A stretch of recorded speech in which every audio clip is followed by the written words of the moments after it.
The rusted pickup truck emerged from the murky water like a ghost rising from the grave, its hood covered in algae and decades of sediment.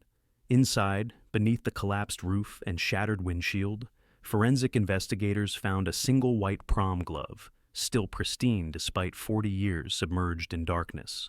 The glove belonged to Eleanor Grace Benton, the 16-year-old girl who vanished on prom night in 1984. Her boyfriend, Richard Alan Forster, had sworn for decades that he dropped her safely at home that night, that he never saw her again, that he had nothing to hide. But as divers pulled evidence from that truck, as DNA analysts examined fibers caught in the doorframe and blood samples that told a story of violence, one question burned in everyone's mind. How many nights did Richard sleep peacefully while Eleanor's family wondered if she was still alive somewhere, waiting to come home? Before we carry on, please hit the subscribe button to make my day and let me know where you are watching from in the comments. The town of Willowbrook, Michigan had always been the kind of place where everyone knew everyone else's business, where secrets were hard to keep, and gossip traveled faster than the wind across the cornfields that surrounded the small community. In 1984, Willowbrook was even smaller than it is today, a population of just under 3,000 people who mostly worked at the furniture factory on the east side of town, or commuted to Grand Rapids for better-paying jobs. It was the kind of place where high school football games drew bigger crowds than the movie theater, where the annual county fair was the social event of the summer, and where prom night was treated with the reverence of a royal coronation. Eleanor Grace Benton was born on a snowy February morning in 1968 to parents Douglas and Martha Benton. She was their only child, a fact that made her both cherished and perhaps a little sheltered. Douglas worked as a manager at the furniture factory, a position that afforded the family a comfortable middle-class existence in a modest two-story house on Maple Street. Martha was a part-time secretary at the elementary school, a job that allowed her to be home when Eleanor returned from classes each afternoon. They were, by all accounts, a typical American family of that era, attending church on Sundays, hosting barbecues in their backyard during summer months, and maintaining a tidy lawn that was the envy of their neighbors. Eleanor herself was described by those who knew her as a bright, cheerful girl, with dreams bigger than Willowbrook could contain.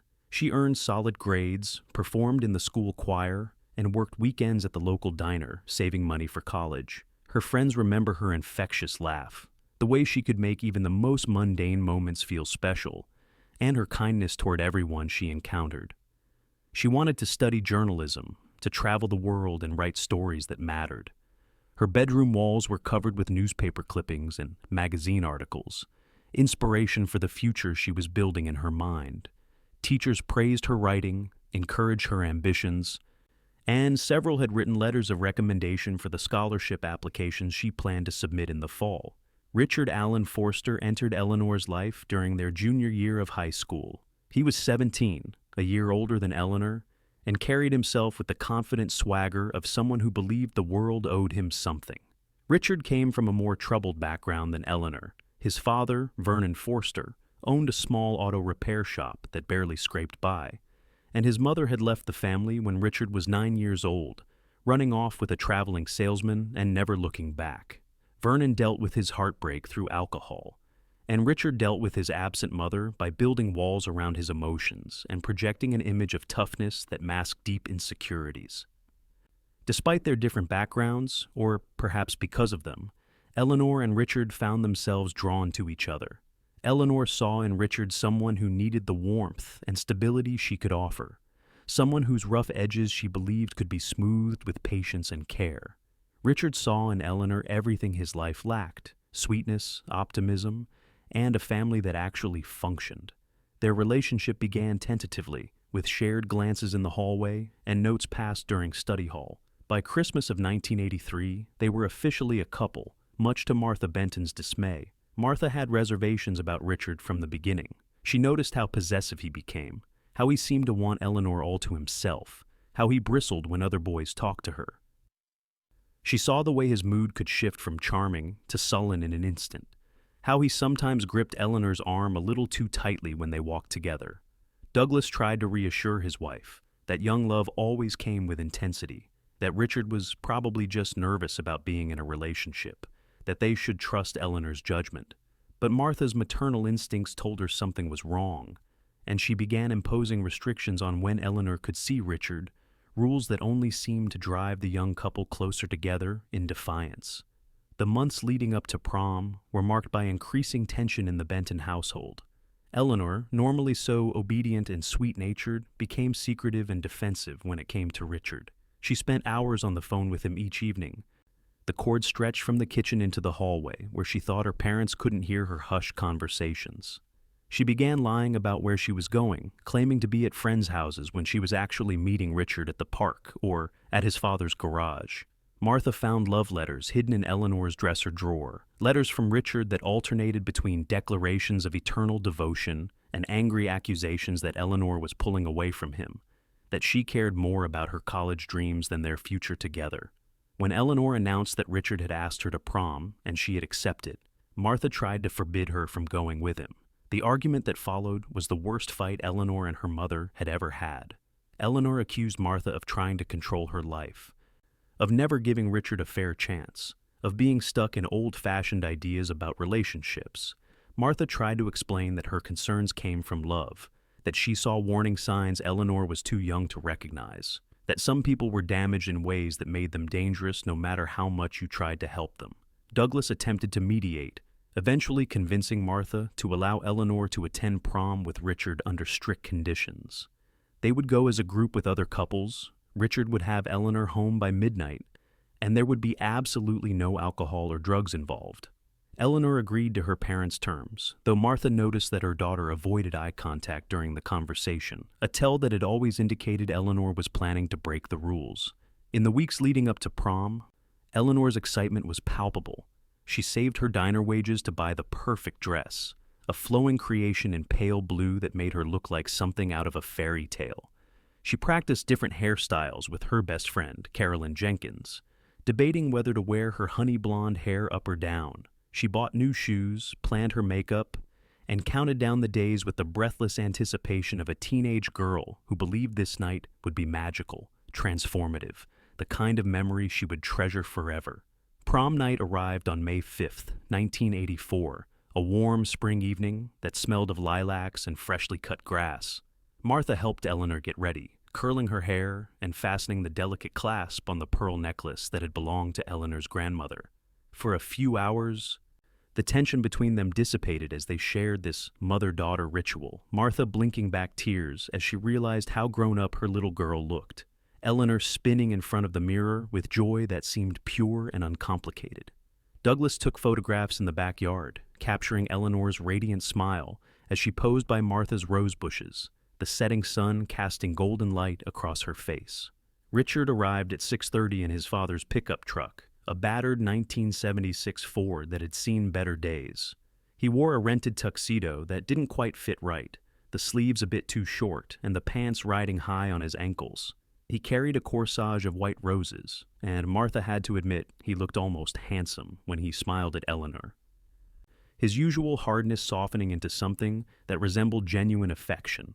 Douglas shook Richard's hand firmly, reminding him of their agreement about the midnight curfew. Richard nodded respectfully, assuring them he would take good care of Eleanor, that he understood their trust was not something to be taken lightly. Carolyn Jenkins and her date, Michael Patterson, picked Eleanor and Richard up at 7 o'clock in Michael's parents' station wagon. The four of them were supposed to meet 3 other couples at the school for the Grand March, where parents lined the gymnasium to watch their children walk through in their finery. Martha and Douglas attended, standing with the other proud parents as Eleanor and Richard made their entrance. Martha watched her daughter glow under the attention, saw the way Richard kept his hand on the small of Eleanor's back, possessive and proprietary, even in this public setting. Something in Martha's chest tightened with foreboding, but she pushed the feeling down, telling herself she was being overprotective, that this was just normal parental anxiety about letting go.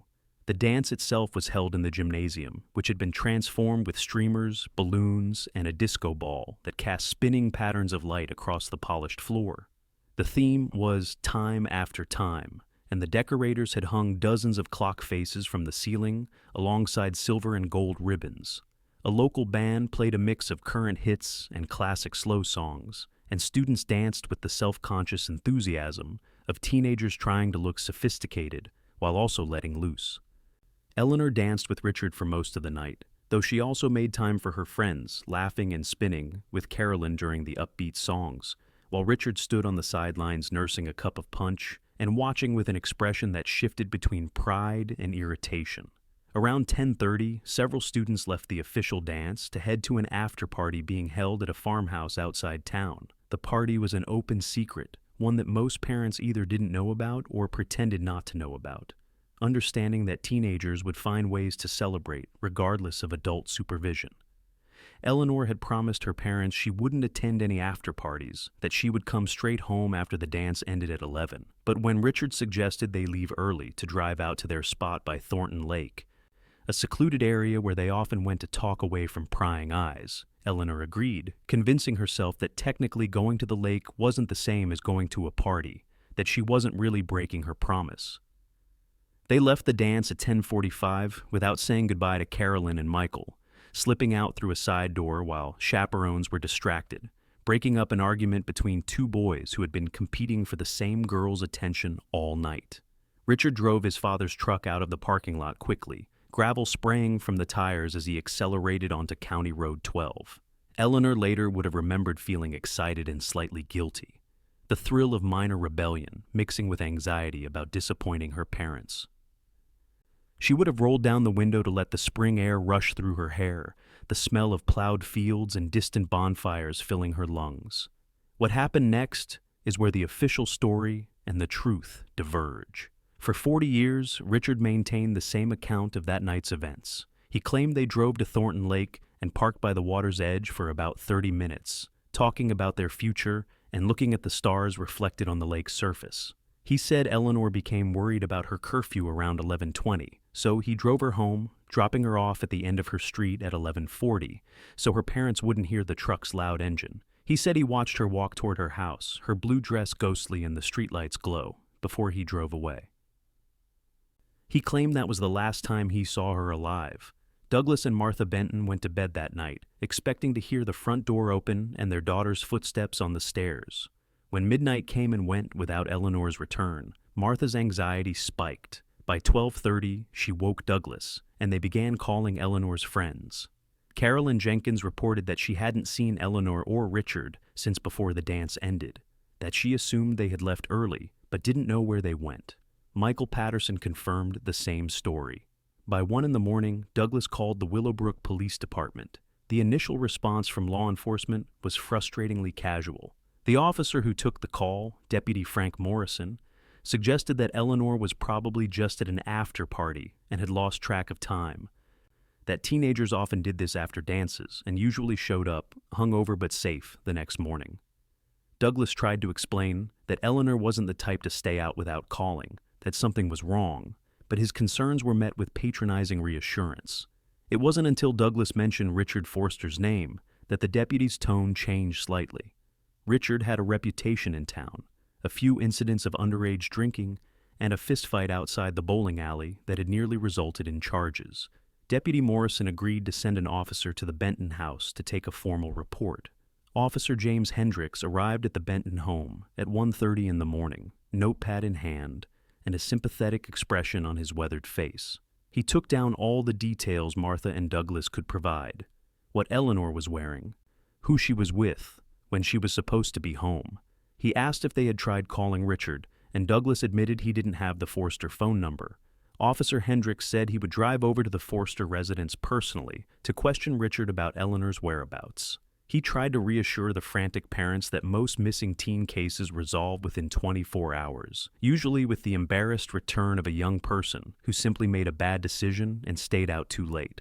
Officer Hendricks found Richard at the auto shop rather than at home. The teenager was underneath a car, working on an oil change despite the late hour. When questioned about Eleanor, Richard seemed surprised and concerned. He repeated his story about dropping her off on her street before midnight, expressed confusion about why she hadn't made it home, and offered to drive around town looking for her.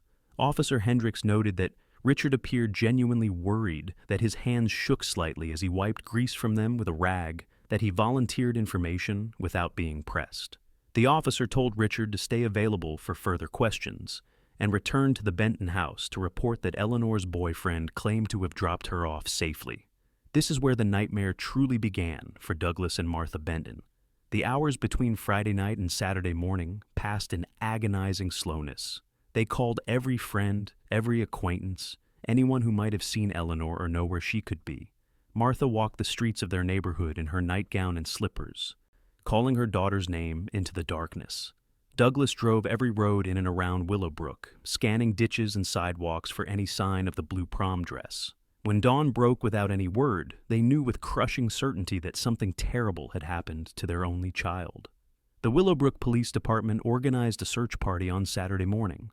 Volunteers from all over town showed up to help, spreading out across fields and wooded areas, checking abandoned buildings and searching along the riverbank that ran through the county. The local newspaper ran Eleanor's prom photo on the front page, and television stations from Grand Rapids sent reporters to cover the story. Eleanor's disappearance became the only thing anyone in Willowbrook could talk about. Theories and speculation spreading like wildfire through the close-knit community. Richard was questioned multiple times during those first few days. Detective Arnold Winters, who had recently transferred to Willowbrook from Detroit, took charge of the investigation. He brought Richard into the station on Saturday afternoon for a formal interview, which Richard attended voluntarily without requesting a lawyer. Richard repeated his story consistently. He drove Eleanor to the lake, they talked for half an hour, he took her home, and watched her walk toward her house. When Detective Winters pressed him on details, asking exactly where he had parked on Eleanor's street, what they had talked about at the lake, whether they had argued, Richard's answers remained steady. He seemed genuinely distraught about Eleanor's disappearance. His eyes red-rimmed and his voice breaking when he talked about hoping she would be found safe. Detective Winters wanted to search the Forster property and Richard's father's truck, but he lacked probable cause for a warrant. Richard had an alibi that was difficult to break without evidence contradicting it. No witnesses had come forward saying they saw anything suspicious that night. No physical evidence tied Richard to any crime. The detective's instincts told him Richard was lying, that something about the young man's story didn't add up, but instincts weren't enough to obtain search warrants or make arrests. He interviewed Vernon Forster, who confirmed that Richard had come home around midnight on Friday night and had seemed normal, perhaps a bit quiet, but not unusually so. Vernon said his truck had been parked in its usual spot all weekend, that Richard hadn't asked to use it after prom night. As days turned into weeks, the search for Eleanor expanded to neighboring counties. Police checked bus stations and rest stops, thinking perhaps Eleanor had run away, though everyone who knew her insisted this was completely out of character. They dredged sections of Thornton Lake, worried that Eleanor might have drowned accidentally, though no body was found. They investigated whether Eleanor could have been picked up by a stranger after Richard dropped her off, perhaps falling victim to a random predator passing through town. Tips came in from people claiming to have seen a girl matching Eleanor's description in various locations across Michigan, but none of these sightings led anywhere. Martha Benton deteriorated rapidly in the weeks following her daughter's disappearance. She stopped going to work, stopped eating properly, spent her days sitting by the phone waiting for news that never came. She blamed herself for not being more forceful about keeping Eleanor away from Richard, replaying their last argument over and over in her mind, and wishing she had found different words, better ways to protect her daughter. Douglas tried to stay strong for his wife, but the strain showed in the new lines etched into his face, the gray that seemed to appear overnight in his hair, the way his shoulders slumped under the weight of helplessness. The community rallied around the Bentons in those early months. Church groups organized meal deliveries, neighbors mowed their lawn and tended Martha's rose bushes. A reward fund was established, growing to over $15,000 through donations from locals who wanted to help find Eleanor. Carolyn Jenkins visited frequently, sitting with Martha and sharing memories of Eleanor, trying to keep hope alive even as it became increasingly clear that the chances of finding Eleanor safe were diminishing with each passing day. Richard returned to school 2 weeks after Eleanor's disappearance. Though his presence made many students uncomfortable, some believed his story and felt sympathy for him, thinking he must be devastated about losing his girlfriend in such mysterious circumstances. Others whispered that he was involved, that his calmness was suspicious, that he knew more than he was saying. Richard seemed oblivious to the gossip, or perhaps he was just skilled at pretending not to notice. He kept to himself mostly, no longer trying to maintain the tough guy image he had cultivated before. Teachers reported that he seemed distracted in class, that his grades were slipping, but that could easily be explained by the stress of the situation. Detective Winters continued investigating Richard for months, convinced the young man was responsible for whatever had happened to Eleanor. He re-interviewed Richard several times, hoping to catch inconsistencies in his story. But Richard never wavered from his original account. The detective drove to Thornton Lake repeatedly, walking the shoreline and trying to imagine what could have happened there that night. He measured the distance from where Richard claimed to have parked to the Benton house, timing how long it would take someone to walk that route in prom heels. He interviewed students who had attended the dance, asking if anyone had noticed tension between Eleanor and Richard, if they had seemed to be arguing. Most reported that the couple had appeared happy, though a few mentioned that Richard had seemed annoyed when Eleanor danced with other people. The case eventually went cold as active leads dried up. By autumn of 1984, the daily searches had stopped. The newspaper moved Eleanor's story from the front page to the inside sections, then stopped covering it altogether except for anniversary pieces.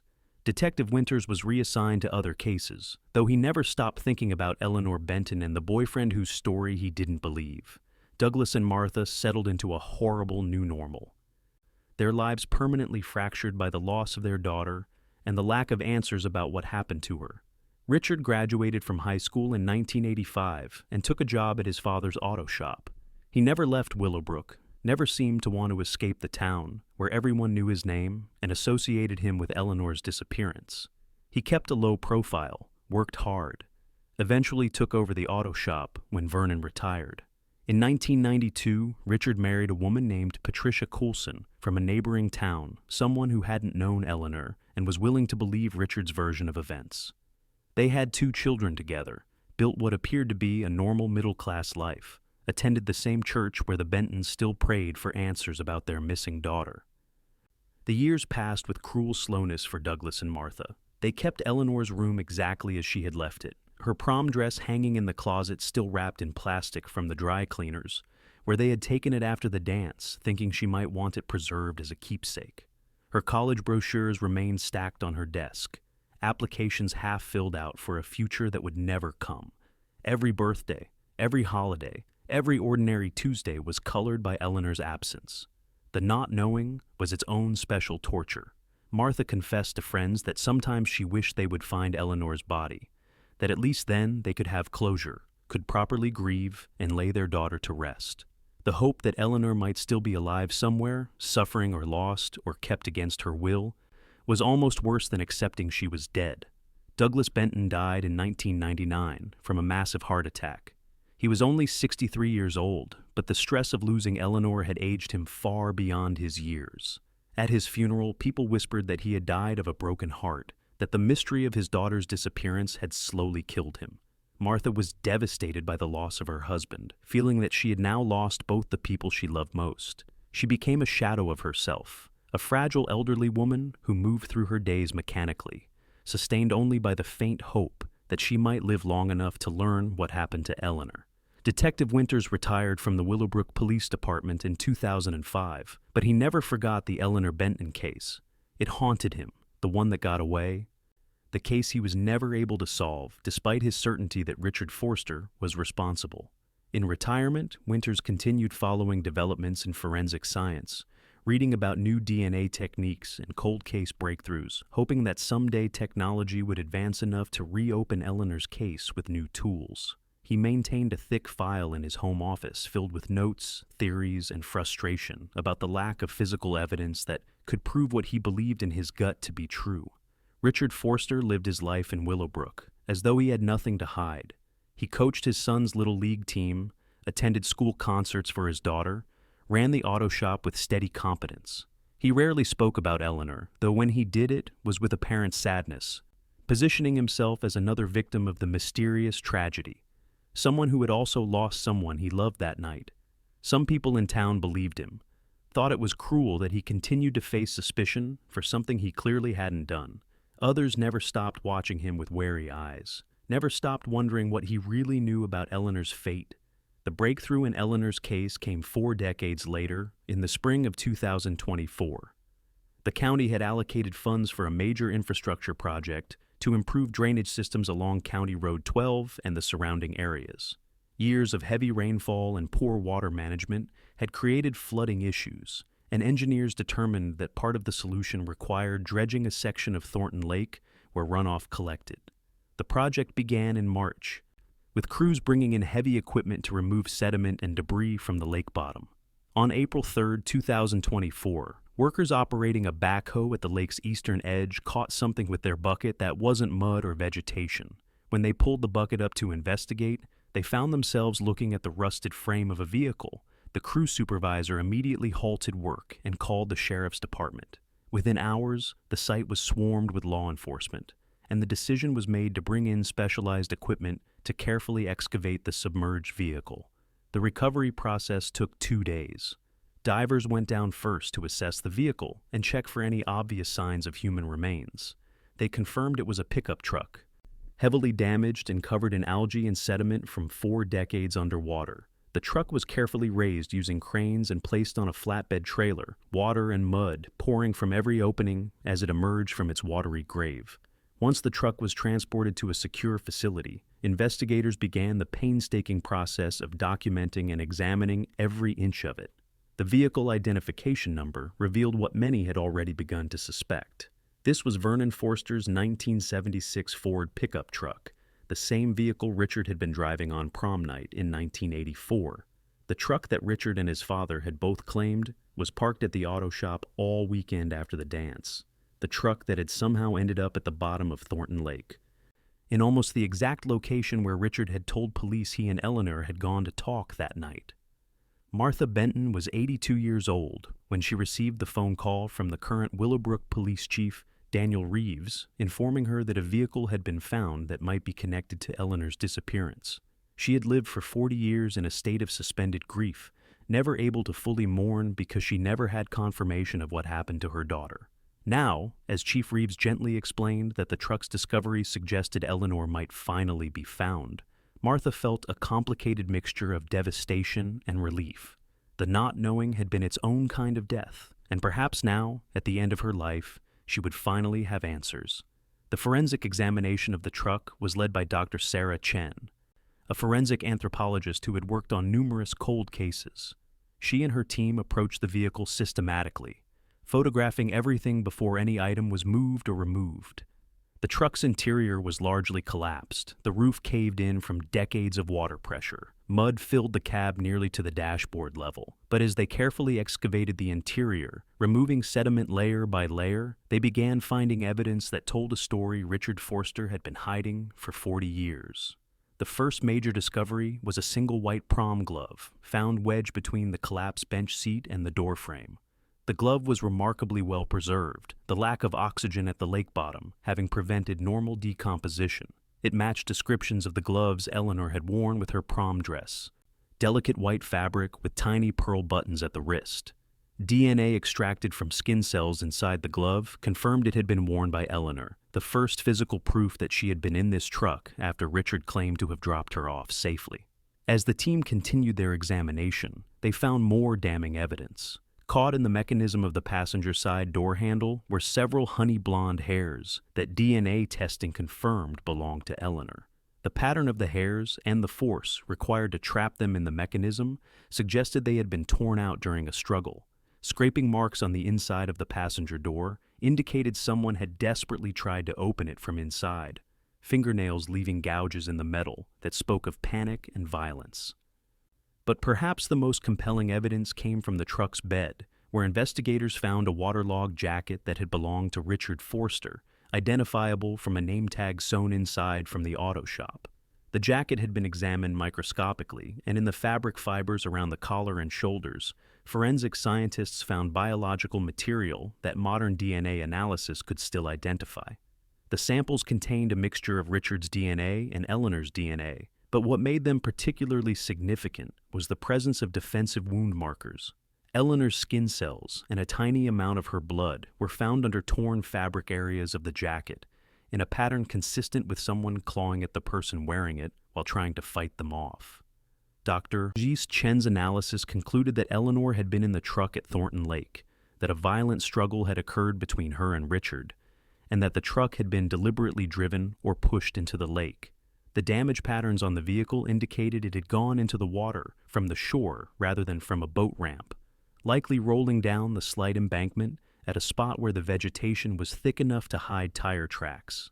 The truck had settled in a depression in the lake bottom about 40 feet from shore, deep enough to be invisible from the surface but shallow enough that the roof was only about 12 feet underwater.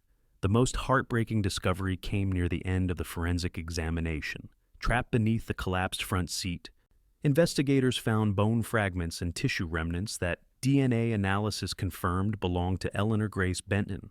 The position of the remains suggested she had been in the truck when it entered the water, likely already deceased or unconscious from the violence that had occurred.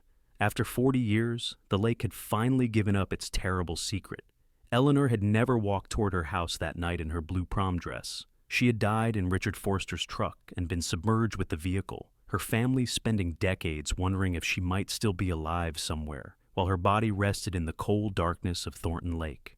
The medical examiner, Dr. Robert Kinsey, worked with Dr. Chen to determine as much as possible about Eleanor's death. The advanced state of decomposition and damage from 40 years underwater made definitive conclusions difficult, but the evidence painted a clear picture. The defensive wounds, the struggle markers, the positioning of remains all indicated Eleanor had fought for her life. Trauma marks on bone fragments suggested blunt force impact, possibly from Richard striking her or from her head hitting the truck's interior during a struggle. The cause of death was officially ruled as homicide by assault, with the recognition that she may have ultimately drowned if she survived the initial violence and was unconscious when the truck entered the water. With physical evidence now linking Richard Forster to Eleanor's death, the current Willowbrook police force moved quickly. On April 15, 2024, officers arrived at Richard's auto shop with an arrest warrant. Richard was now 63 years old, his hair gray and his face lined with age, looking nothing like the 17-year-old who had taken Eleanor to prom 4 decades earlier. When officers informed him he was being arrested for the murder of Eleanor Grace Benton, Richard's reaction was telling.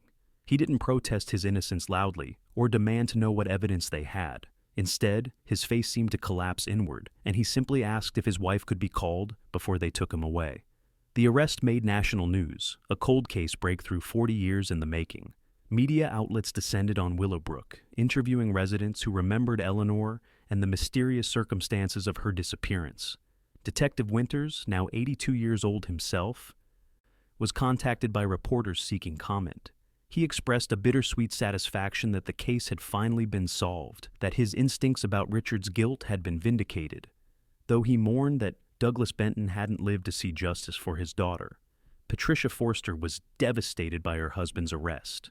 She had believed Richard's story for their entire 32-year marriage, had raised children with a man she thought was a victim of tragic circumstance rather than a murderer who had hidden his crime for decades. Their adult children struggled to reconcile the father they knew, who had taught them to ride bikes and attended their school events, with the teenager who had killed his girlfriend and concealed her death for 40 years.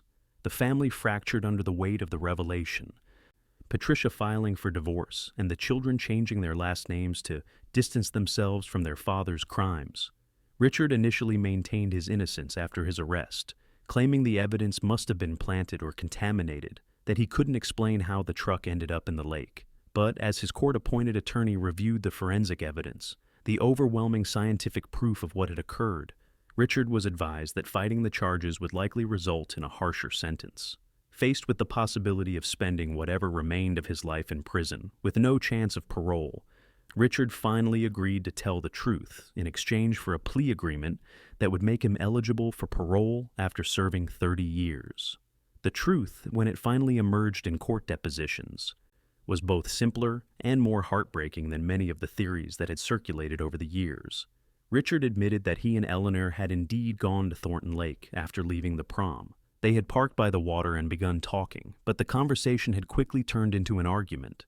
Eleanor had been planning to break up with Richard. She had realized over the preceding weeks that her mother's concerns were valid, that Richard's possessiveness and jealousy were getting worse, that she needed to end the relationship before leaving for college. She had decided to tell him on prom night, believing the public nature of the event and the presence of friends would keep things from escalating. But when Eleanor told Richard she wanted to break up, that she needed space to focus on her future, Richard had reacted with rage. He felt betrayed and humiliated, all his insecurities about being abandoned by his mother coming roaring to the surface. The argument grew heated, with Richard accusing Eleanor of using him and thinking she was too good for him. Eleanor tried to leave the truck, reaching for the door handle, but Richard grabbed her arm and pulled her back. She fought against him, scratching at his face and jacket, trying to break free. In his anger and panic about losing her, Richard struck Eleanor repeatedly, his fists connecting with her head and face with terrible force. Richard claimed he hadn't meant to kill her, that he just wanted her to stop trying to leave, to listen to him, to understand how much he needed her. But his violence had been brutal, and Eleanor's struggles grew weaker until finally she stopped moving altogether. Richard said he sat in the truck for nearly an hour, holding Eleanor's body and trying to figure out what to do. He knew he had killed her, knew his life was over if anyone found out. In his panic and self-preservation instinct, he made a terrible decision. He would make it look like Eleanor had disappeared mysteriously, as if she had never made it home from the lake. Richard drove the truck to the part of the shoreline where vegetation was thickest and the embankment sloped toward deeper water. He put the vehicle in neutral and pushed it from behind, letting gravity and momentum carry it into the lake. The truck rolled down the slope and into the water, sinking quickly in the darkness. Richard watched until the truck disappeared beneath the surface, then walked back to town through fields and back roads. Arriving at the auto shop around midnight, where his father found him and assumed he had been working, Richard burned the clothes he had been wearing, except for the jacket he had left in the truck bed, having removed it after killing Eleanor and forgotten about it in his panicked state. For 40 years, Richard had maintained his lie. He had looked Douglas and Martha Benton in the eyes and expressed concern for their missing daughter, while knowing exactly where Eleanor was. He had attended the candlelight vigils held for Eleanor and accepted the sympathy of community members who thought he too was grieving. He had married, had children, celebrated holidays, lived an entire life built on the foundation of a terrible secret. When asked in his deposition how he could do that, how he could let Eleanor's parents suffer without answers for decades, Richard claimed he had convinced himself over time that what happened wasn't entirely his fault, that Eleanor had pushed him to react the way he did, that he deserved to have a life even if she couldn't. The court proceedings moved quickly once Richard entered his guilty plea. In a packed courtroom in September 2024, Richard Alan Forster officially pleaded guilty to second-degree murder in the death of Eleanor Grace Benton. The judge, Honor Margaret Sinclair, heard testimony from forensic experts about the evidence found in the truck. She heard from Martha Benton, who at 82 years old faced her daughter's killer in court and told him that he had stolen not just Eleanor's life, but had destroyed her family and stolen 40 years of peace from her and Douglas. Martha's statement to the court was powerful and devastating. She spoke about the agony of not knowing, of scanning crowds for decades hoping to see Eleanor's face, of answering the phone with her heart pounding every time in case it was news about her daughter.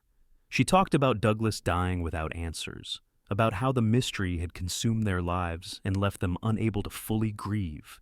She told Richard that he had shown himself to be a coward and a monster, not just for killing Eleanor, but for letting them suffer without truth for 4 decades. When she finished speaking, there wasn't a dry eye in the courtroom. Judge Sinclair sentenced Richard to 30 to 50 years in prison, meaning he would be eligible for parole when he was 93 years old. She made clear in her sentencing statement that while the plea agreement required her to allow the possibility of parole, she found Richard's decision to hide his crime for 40 years to be particularly heinous, showing a callous disregard for the suffering of others that warranted the maximum sentence within the agreement's terms. Richard was led from the courtroom in shackles, his head down, offering no final words or apology beyond what his attorney had read as part of the plea statement. Eleanor's remains were finally released to Martha Benton for proper burial. A funeral was held in late October 2024, 40 years and 5 months after Eleanor disappeared. The church was filled with people who remembered the bright 16-year-old girl who had wanted to be a journalist, as well as younger community members who knew Eleanor only as a tragedy and cautionary tale. Carolyn Jenkins, now in her late 50s, attended with tears streaming down her face, mourning the friend she had lost and the decades of friendship they should have shared. Martha insisted on burying Eleanor in the blue prom dress she had been wearing that night, the dress that had hung preserved in Eleanor's closet for 4 decades waiting for this moment. Eleanor was buried next to her father in the Willowbrook Cemetery, on a hill overlooking the town where she had lived her too short life. Her gravestone read, Eleanor Grace Benton, February 15, 1968 to May 5, 1984. Beloved daughter, forever 16, finally home. Martha chose not to include any words about justice or the circumstances of Eleanor's death, wanting her daughter's memorial to focus on the life she had lived rather than how it ended. In the months following the resolution of the case, Martha Benton gave several interviews to journalists and true crime documentarians. She said that while she was grateful to finally have answers and to be able to properly lay Eleanor to rest, the closure everyone talked about wasn't really possible. Eleanor was still dead, still murdered at 16 before her life truly began. Douglas was still gone, having died without knowing what happened to their daughter. No amount of justice could bring back the 40 years they had lost, or ease the pain that had been Martha's constant companion for so long.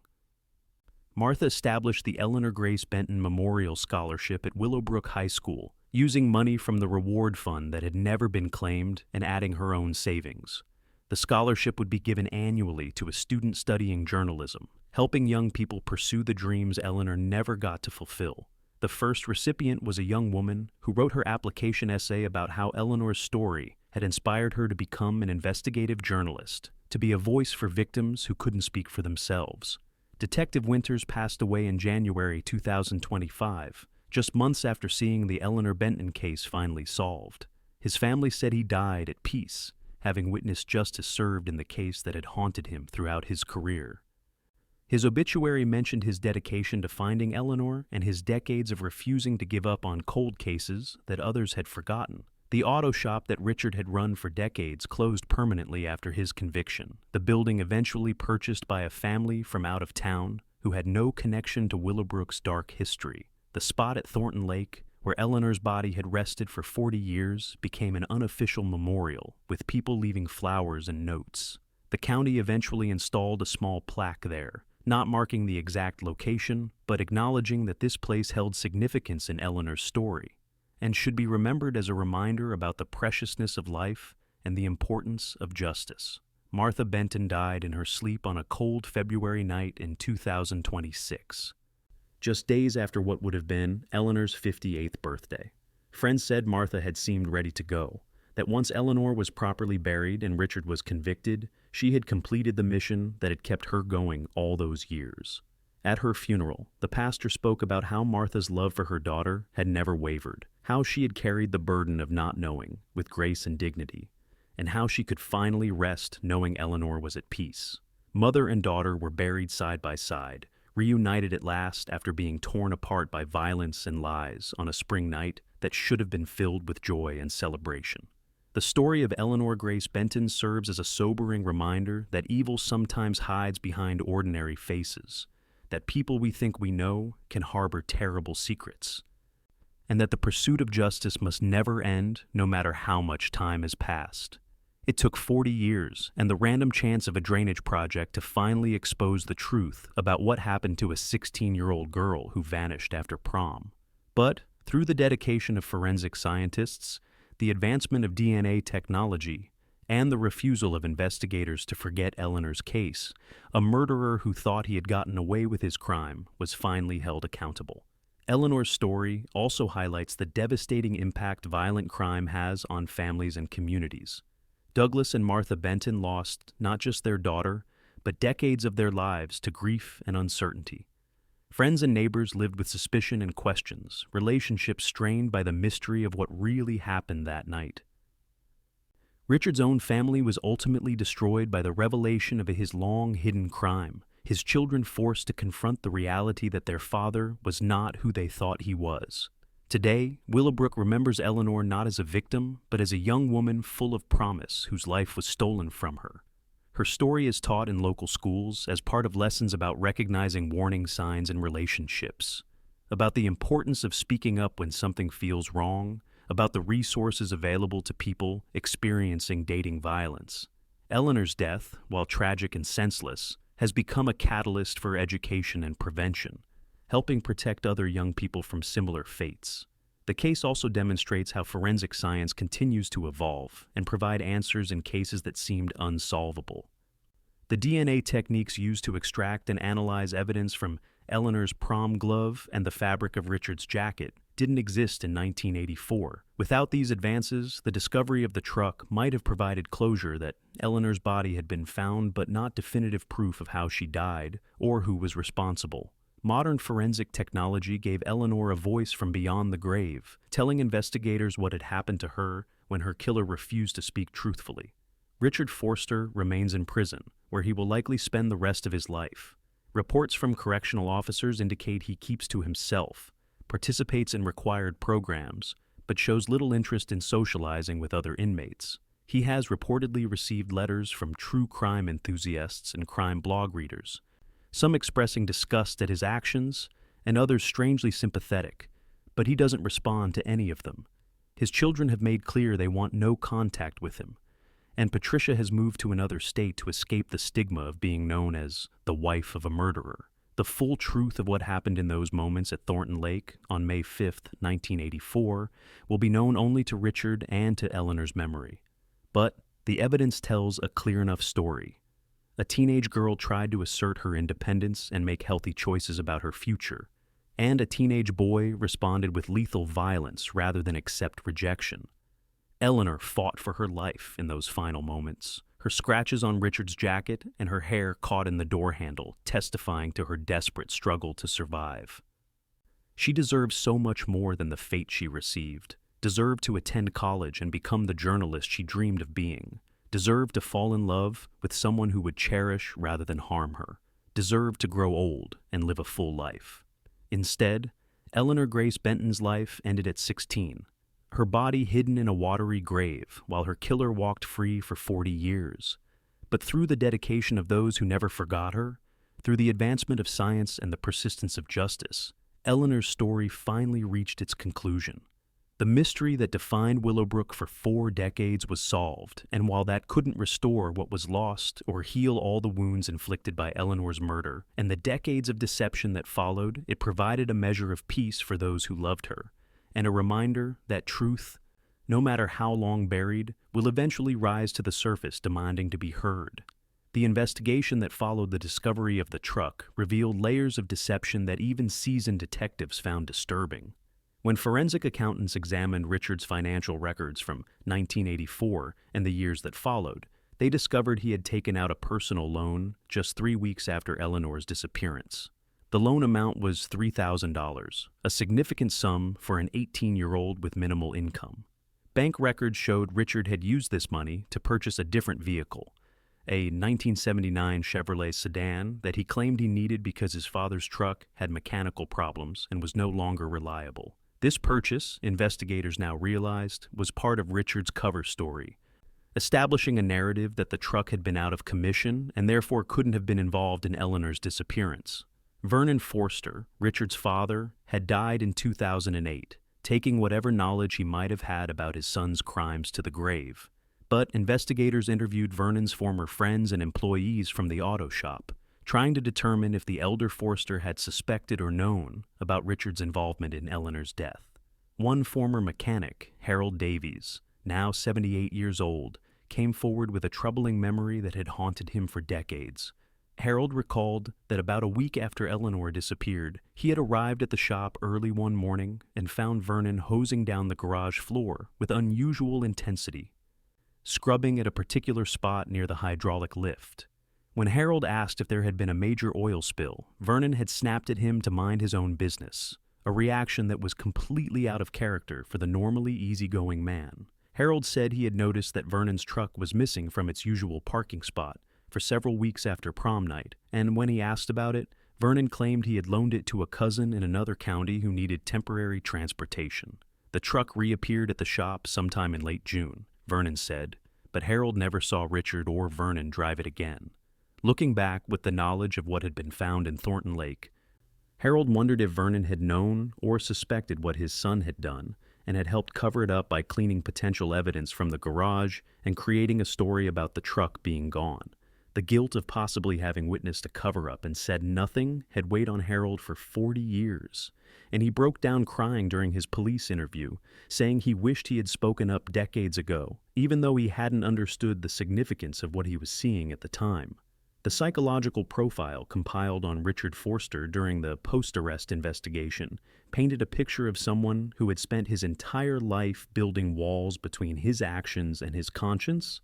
Dr. Lisa Hammond, a forensic psychologist brought in to evaluate Richard, concluded that he exhibited traits consistent with narcissistic personality disorder, combined with an ability to compartmentalize his crime in a way that allowed him to function normally in society. Richard had convinced himself over the years that Eleanor's death was somehow justified, that she had provoked him beyond endurance, that he had been the real victim of circumstances beyond his control. This distorted thinking had allowed him to maintain relationships, raise children, and present a facade of normalcy while carrying the secret of murder for 4 decades. Dr. Hammond's report noted that Richard showed little genuine remorse during psychological evaluations, instead expressing more concern about how the revelation of his crime had destroyed his reputation and family relationships. He seemed unable or unwilling to truly comprehend the magnitude of suffering he had caused to Eleanor, her parents, and the entire community. When asked directly about his feelings regarding Eleanor's death, Richard's responses were notably detached and self-focused, discussing how difficult it had been for him to live with the secret rather than expressing grief about the life he had taken, or empathy for the Benton family's decades of anguish. The impact of the case's resolution rippled through Willowbrook in unexpected ways. Several other cold cases from the 1980s and 90s were reopened as the community grappled with the realization that someone they had known for years was capable of such deception. If Richard Forster could murder his girlfriend and hide it for 40 years while living among them, raising a family and participating in community life, what other secrets might be buried in their small town's history? The police department received new tips on unsolved disappearances and suspicious deaths that had occurred during the same era, though none ultimately proved to be connected to Richard or resulted in new arrests. The drainage project that had uncovered the truck became something of a dark legend in the region. Environmental engineers involved in the project later stated that if the work had been scheduled for a different section of the lake, or if budget constraints had limited the scope of the dredging, the truck might have remained hidden indefinitely. The depth and location where it rested, combined with the murky water and thick vegetation, meant that even experienced divers searching specifically for something would have had difficulty finding it. Sport fishermen had been using that area of Thornton Lake for decades without any idea that just 40 feet from shore, a vehicle containing the remains of a murdered teenager had been slowly deteriorating in the cold darkness.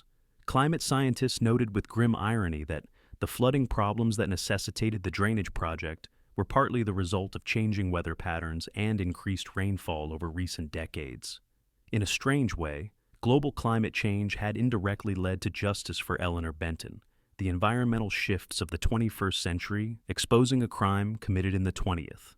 This connection wasn't lost on Martha Benton, who mentioned in one of her final interviews that even nature itself seemed determined to reveal the truth about her daughter, that Eleanor's story demanded to be told no matter how deeply it had been buried.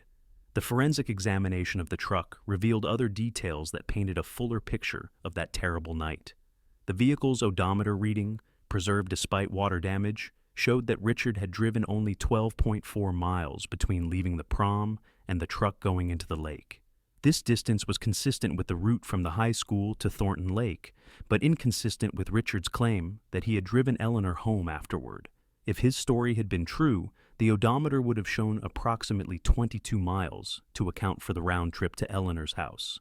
This detail, while not as dramatic as the DNA evidence, was another piece of proof that Richard's 4-decade story had been a fabrication from the start. Investigators also found Eleanor's purse wedged under the passenger seat, its contents remarkably preserved by the leather's protective qualities and the anaerobic environment of the lake bottom.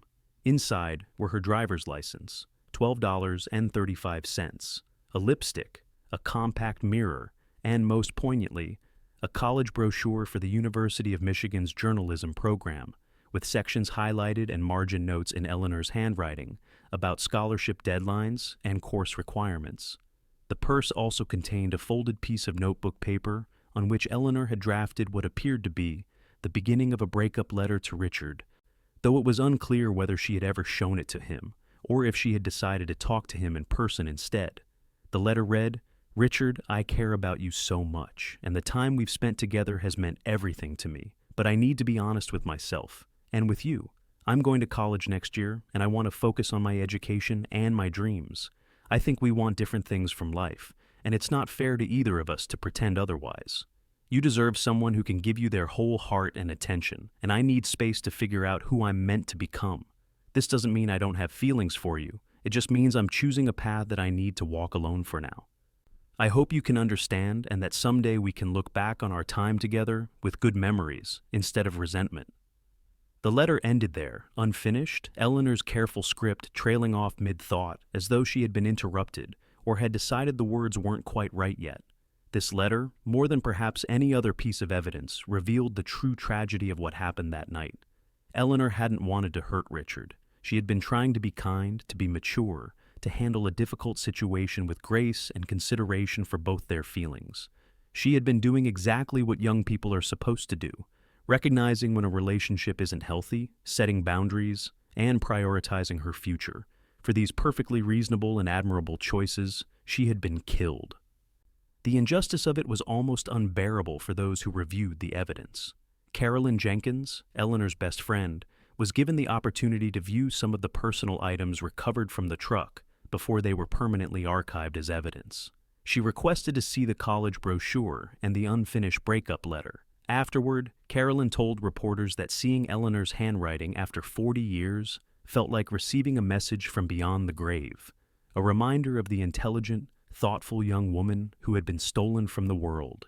Carolyn said she had spent decades wondering if Eleanor's last moments were full of fear and pain, and while the evidence confirmed that they likely were, she also found some comfort in knowing that Eleanor had been brave enough to assert herself and had died fighting rather than submitting to violence. The trial proceedings, despite Richard's guilty plea, included victim impact statements that provided a window into how Eleanor's murder had affected countless lives beyond her immediate family. Teachers who had taught Eleanor spoke about how her disappearance had changed the way they viewed their students, making them hyper-aware of potential warning signs in student relationships and haunted by questions about whether they could have intervened somehow. Several of Eleanor's classmates, now in their late 50s, testified about how her vanishing had stolen their sense of safety and innocence, how prom night for them would forever be associated with tragedy rather than celebration, how they had spent years looking over their shoulders and struggling to trust people fully, because if Richard Forster could fool everyone for 40 years, who else might be hiding terrible secrets? The owner of the diner where Eleanor had worked weekends spoke tearfully about the scholarship jar she had kept on the counter for years after Eleanor disappeared, collecting tips and donations for the college fund Eleanor would never use. When it became clear Eleanor wasn't coming back, the diner owner had given the money to the Bentons, but Martha had asked that it be used to start a scholarship fund for other local students instead. This small act of generosity in the midst of devastating grief had helped several young people from Willowbrook attend college over the years, turning Eleanor's truncated dreams into opportunities for others. Perhaps most powerful was the statement from Richard's daughter, Jennifer Forster, who had changed her name to Jennifer Hartley after her father's conviction. Jennifer, now 30 years old, with 2 young children of her own, spoke about the betrayal she felt upon learning that the father who had seemed so normal, who had coached her soccer team and taught her to drive, was someone who had murdered his girlfriend and lied about it for longer than Jennifer had been alive.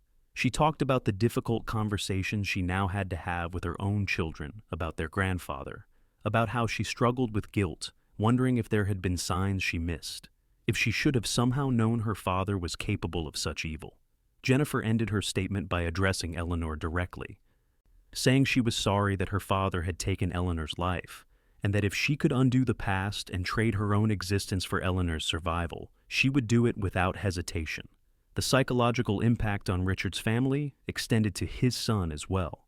Michael Forster, 2 years older than Jennifer, had joined the military after high school and had been serving overseas when his father's arrest occurred.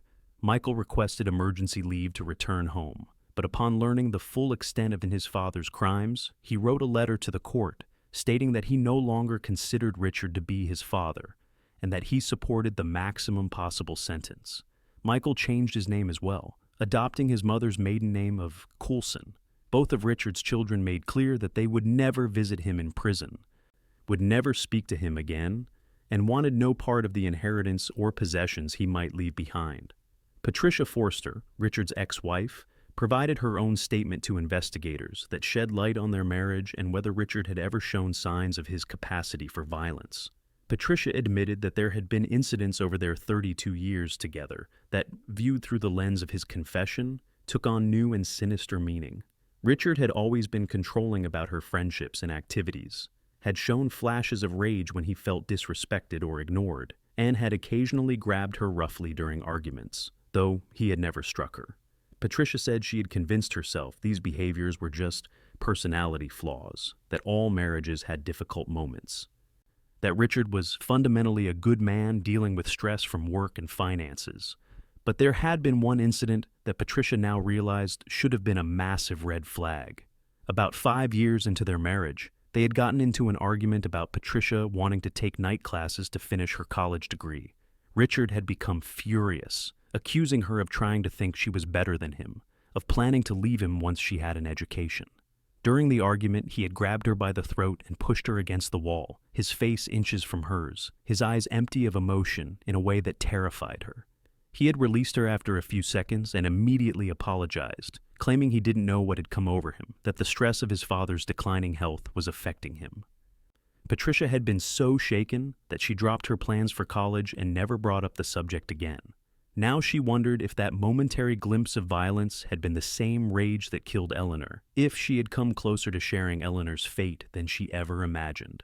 The forensic team's work didn't end with the evidence extraction from the truck.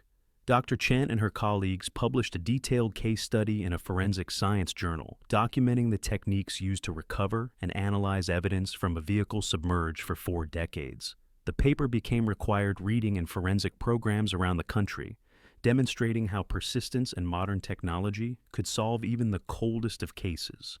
The Eleanor Benton case was cited in training materials for cold case investigators, used as an example of why physical evidence should be preserved indefinitely, and why advances in forensic science mean that cases should never be considered truly unsolvable, just waiting for the right technology or the right break. The case also sparked discussions about the statute of limitations for murder and the importance of never giving up on cold cases. In several states, legislators cited Eleanor's story when advocating for increased funding for cold case units and for laws requiring that biological evidence be retained and periodically retested as forensic technology advanced. Eleanor's name became associated with criminal justice reform efforts. Her story, a rallying cry for victims' rights advocates who argued that justice delayed is not justice denied if it eventually arrives. For the town of Willowbrook itself, the resolution of the Eleanor Benton case brought a complicated mixture of closure and renewed trauma. The community had lived with the mystery for so long that it had become part of the town's identity, one of those defining events that everyone knew about and referenced. Parents had told their children Eleanor's story as a cautionary tale about being careful, about the dangers that could lurk even in small towns, about coming home on time and staying aware of surroundings. Now, those same parents had to revise the story's moral, had to explain that the real danger hadn't been a mysterious stranger or random violence, but someone the victim knew and trusted, someone who had hidden in plain sight for decades. The revelation forced many residents to confront uncomfortable questions about their own judgment and perceptions. People who had been friendly with Richard over the years, who had done business with his auto shop or chatted with him at community events, now felt complicit somehow in his long deception. They wondered if, by treating him normally, by not shunning him, despite the old suspicions about his involvement in Eleanor's disappearance, they had somehow failed Eleanor and her family. Support groups were established in Willowbrook for community members struggling with these complex emotions, facilitated by therapists who specialized in collective trauma and its aftermath. The high school where Eleanor and Richard had been students underwent its own reckoning with the case.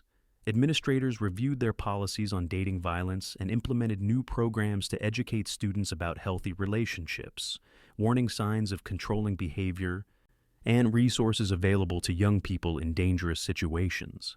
Eleanor's story became central to these educational efforts, though teachers were careful to present it in an age-appropriate way that emphasized empowerment and prevention rather than simply frightening students. The school's counseling department reported a significant increase in students seeking help for relationship issues after the case was resolved, suggesting that Eleanor's tragedy was prompting young people to take potential warning signs more seriously. As the first anniversary of the truck's discovery approached, Willowbrook planned a memorial service to honor Eleanor and acknowledge the community's collective journey through 4 decades of uncertainty to final resolution. The service was held at Thornton Lake on April 3, 2025, exactly 1 year after the truck had been pulled from the water. Hundreds of people attended, including law enforcement officers who had worked the case over the years, forensic specialists who had analyzed the evidence, and residents who simply wanted to pay their respects to a girl they had never known, but whose story had become part of their community's fabric. Carolyn Jenkins spoke at the service, sharing memories of Eleanor's humor and kindness, her dreams and ambitions, painting a picture of a real person rather than just a tragic victim. The service concluded with the release of blue and white balloons, Eleanor's favorite colors, which drifted across the lake and into the spring sky, symbols of a spirit finally free after being trapped in darkness for so long.